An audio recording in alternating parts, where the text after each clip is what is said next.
Hello friends, आप सभी का आपके यूट्यूब चैनल पे एक बार फिर से स्वागत है। और आज इस वीडियो में हम बात करने जा रहे हैं एसएससी सीएचएसएल का 2023 के लिए यहाँ पे जो फॉर्म है वो स्टार्ट हो चुका है। तो आज इस वीडियो में बात करेंगे कि आप ऑनलाइन कैसे कर सकते हैं। अगर आपको नोटिफिकेशन समझना है तो उसका भी मैं एक अलग से वीडियो बना रहा हूं, तो उसको आप यहाँ पे देख के समझ सकते हैं कि क्वालिफिकेशंस क्या चाहिए इस बार में। तो चलिए बात करते हैं कि आप फॉर्म कैसे अप्लाई कर सकते हैं। अगर आप पहली बार एसएससी सीएचएसएल का फॉर्म भर रहे हैं या एसएससी का पहली बार फॉर्म ही भर रहे हैं तो यहाँ पर आपको जानते होंगे इसमें 1 टाइम रजिस्ट्रेशन होता है। ठीक है, तो अगर आप वहाँ पे 1 टाइम रजिस्ट्रेशन किए हुए हैं तो अपना आईडी का इस्तेमाल करके आप यहाँ पर लॉगिन करके फॉर्म भर सकते हैं। लेकिन यहाँ पर मैं बताने वाला हूँ कि किस प्रकार से आप यहाँ रजिस्टर से करके आगे की ओर बढ़ेंगे। तो यहाँ पे डिस्क्रिप्शन में लिंक मिलेगा, आपके सामने ये पेज ओपन होगा जहाँ पे आप देखेंगे रजिस्टर हियर का जो ऑप्शन है, आपको रजिस्टर नाउ के ऊपर क्लिक करना होगा।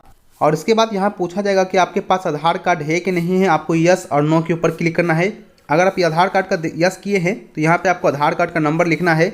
इसके बाद अगर आधार कार्ड आप नो किए होंगे तो यहाँ पर टाइप ऑफ आईडी पूछेगा, जिसमें कि आप पैन कार्ड, पासपोर्ट या आपका कोई भी ड्राइविंग लाइसेंस या कोई भी आपका आईडी होगा उसका सिलेक्शन करके उसका आईडी नंबर देना है। इसके बाद आपका जो नाम होगा आपको अपना नाम भरना है, जैसे कि मैट्रिक के सर्टिफिकेट में होगा, और अपने नाम को फिर से वेरीफाई भी कर लेना है।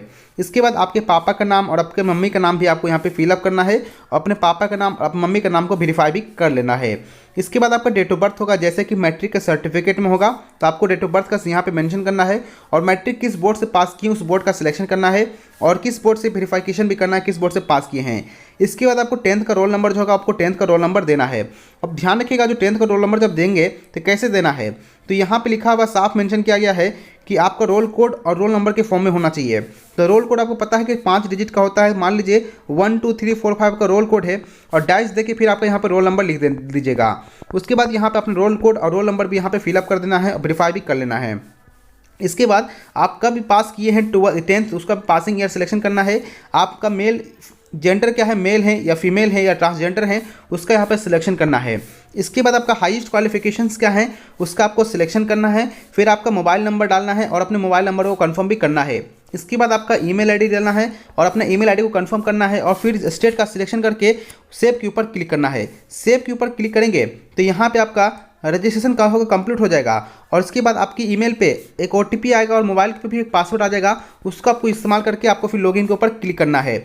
लॉगिन के ऊपर जब चलेंगे तो फिर आपको यहाँ पे पासवर्ड चेंज करने का ऑप्शन देखने को मिल जाएगा।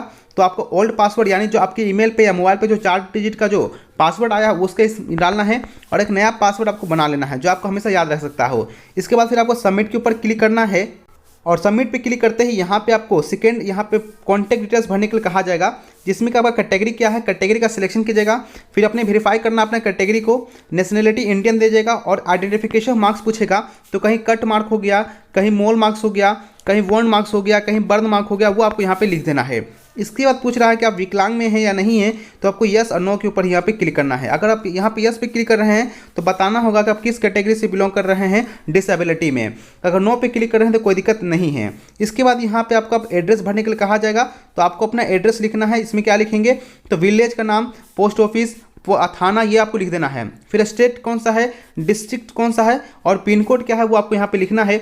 अगर यहाँ पे फिर प्रेजेंट एड्रेस अगर परमानेंट एड्रेस से सेम होगा तो यहाँ पे आपको यस पे क्लिक कर देना है, तो यहाँ पे एड्रेस भी फिलअप हो जाएगा। इसके बाद यहाँ पे सेव का ऑप्शन आएगा, आपको सेव के ऊपर क्लिक करना है, और फिर यहाँ पे एक डिक्लेरेशन होगा, इस डिक्लेरेशन को यहाँ पे क्लिक कर यहाँ पे जो फाइनल सबमिट का ऑप्शन है उसको क्लिक करना है। इसके बाद यहाँ पे फिर से आपको ओटीपी डालने के लिए कहा जाएगा, तो वो अपने मोबाइल पे और ईमेल पे दोनों पे किसी पे भी ओटीपी आया होगा तो उसका आपको यहाँ पे ओटीपी डालना है। किसी एक का डालना है, चाहे ईमेल का चाहे मोबाइल का। उसके कैप्चा कोड देखेगा, फिर आपको सबमिट के ऊपर क्लिक कर दीजिएगा। अब इसके बाद यहाँ आप देखेंगे आपके सामने सीएचएसएल का यहाँ पे लिंक देखने को मिल जाएगा, जहाँ पे अप्लाई का ऑप्शन देखने को मिलेगा। तो आपको अप्लाई के ऊपर क्या करना है, क्लिक कर देना है।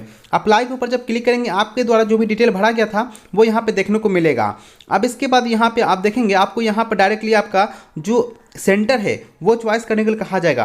तो आपको यहाँ पे 3 सेंटर आपको सिलेक्शन करना है, आप तीनों सेंटर यहाँ पे सिलेक्शन अपना कर लीजिएगा। और ध्यान रखिएगा अगर फॉर्म भरना ही है तो आप सबसे पहले ही फॉर्म भर लीजिए शुरुआती डेट में ही, क्योंकि जो आपका सेंटर होता है लास्ट टाइम में क्या होता है वो फुल हो जाता है उस जगह पे, और आपको जो सेंटर मनचाहा जो आपने दिया था वो नहीं मिल पाता है, इसलिए आपको पहले ही फॉर्म को भर लेना है। इसके बाद टाइपिंग टेस्ट पूछेगा कि आप इंग्लिश में देना चाहते हैं या हिंदी में, उसका आपको सिलेक्शन करना है।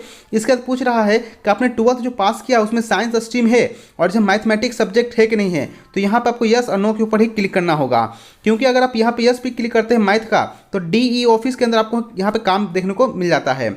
उसके बाद पूछ रहा आप एक सर्विसमैन में आते हैं कि नहीं आते हैं, तो आपको यस और नो के ऊपर क्लिक करना है।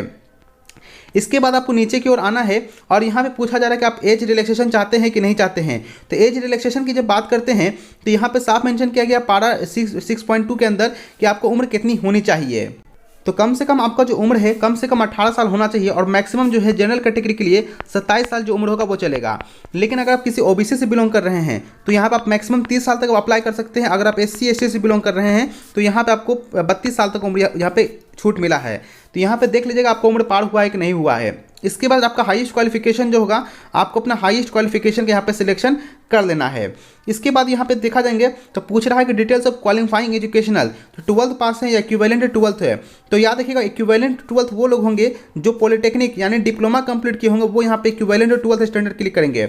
लेकिन जो बच्चे 12th स्टैंडर्ड पास है जैसे फिजिक्स केमिस्ट्री मैथ से आर्ट साइंस कॉमर्स से, उसका यहाँ पे 12th स्टैंडर्ड का सिलेक्शन करेंगे। इसका पूछ रहा है कि अपीयरिंग है या पास हो चुके हैं, उसका सिलेक्शन करना है।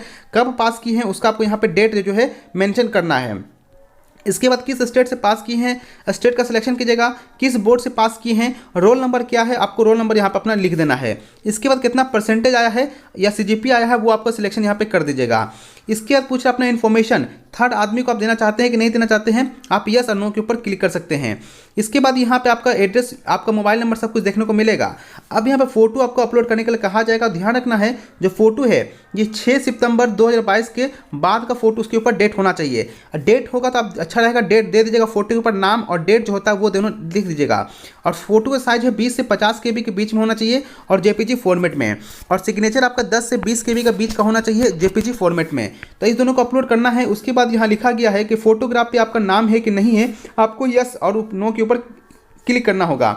इसके बाद यहाँ पे डिक्लेरेशन होगा, इस डिक्लेरेशन को क्लिक करके कैप्चा कोड भरना है और प्रीव्यू का ऑप्शन आएगा, प्रीव्यू पे क्लिक करना है। और यहाँ पे जब प्रीव्यू पे क्लिक करेंगे तो यहाँ पे आपका फॉर्म का प्रीव्यू हो जाएगा, जहाँ पे आपको देख लेना है कि जितना भी आपने डिटेल दिया है वो सब कुछ सही है कि नहीं है। अगर सब कुछ सही है तो यहाँ पर सबमिट का ऑप्शन आएगा, आपको सबमिट के ऊपर क्लिक करते ही जो फॉर्म होगा वो आपका कंप्लीटली फाइनली सबमिट हो जाएगा। लेकिन अगर चाहते हैं फॉर्म में कुछ गलती हो गया, एडिट करना है, तो आप यहाँ पर एडिट कर सकते हैं। लेकिन मान लेते हैं कि आपका यहाँ पे डेट ऑफ बर्थ या मैट्रिक का मार्कशीट या कुछ नंबर गलती हो चुका है, तब कैसे सही करेंगे। तो यहाँ पर आप देखेंगे तो एक मॉडिफिकेशन का आपको जो लॉगिन किए होंगे तो मॉडिफाई का ऑप्शन है को लिंक मिला होगा। तो यहाँ पे जो मॉडिफाई रजिस्ट्रेशन है यहाँ पे देखने को मिला होगा, तो यहाँ पे मॉडिफिकेशन करके फिर से सही अपना कर सकते हैं जो भी गलती है। और उसके बाद यहाँ पर अगर आप किसी कैटेगरी से बिलोंग कर रहे हैं जैसे कि ओबीसी या जनरल या ईडब्ल्यूएस में अगर आ रहे हैं तो यहाँ पर को पेमेंट करने के लिए कहा जाएगा। तो 100 रुपये का पेमेंट यहाँ पर कंप्लीट करना है, जिसमें credit card, debit card, net banking, UPI जिस भी माध्यम से पेमेंट करना चाहते हैं आप यहाँ पे पेमेंट को कंप्लीट कर सकते हैं। इसके बाद पेमेंट होते ही फॉर्म आपका कंप्लीट होगा, फिर प्रिंट का एप्लीकेशन ऑप्शन मिल जाएगा, आप प्रिंट निकाल सकते हैं। लेकिन मान लीजिए कभी क्या होता है, पेमेंट करते समय पेमेंट तो कट जाता है आपके अकाउंट से, लेकिन जो प्रिंट होता है वो नहीं मिल पाता है क्योंकि फिर से पेमेंट करने के लिए कहा जाता है। तो कम से कम आप 24 से 48 घंटा वेट कीजिएगा, तो आपका जो पेमेंट है वो अपडेट हो जाएगा, फिर आपका प्रिंट आउट निकल जाएगा। तो इस प्रकार से जो फॉर्म है आप आसानी से भर सकते हैं। आशा करता हूँ वीडियो अच्छा लगा होगा। मिलेंगे जल्दी नेक्स्ट वीडियो में। Thank you for watching this video.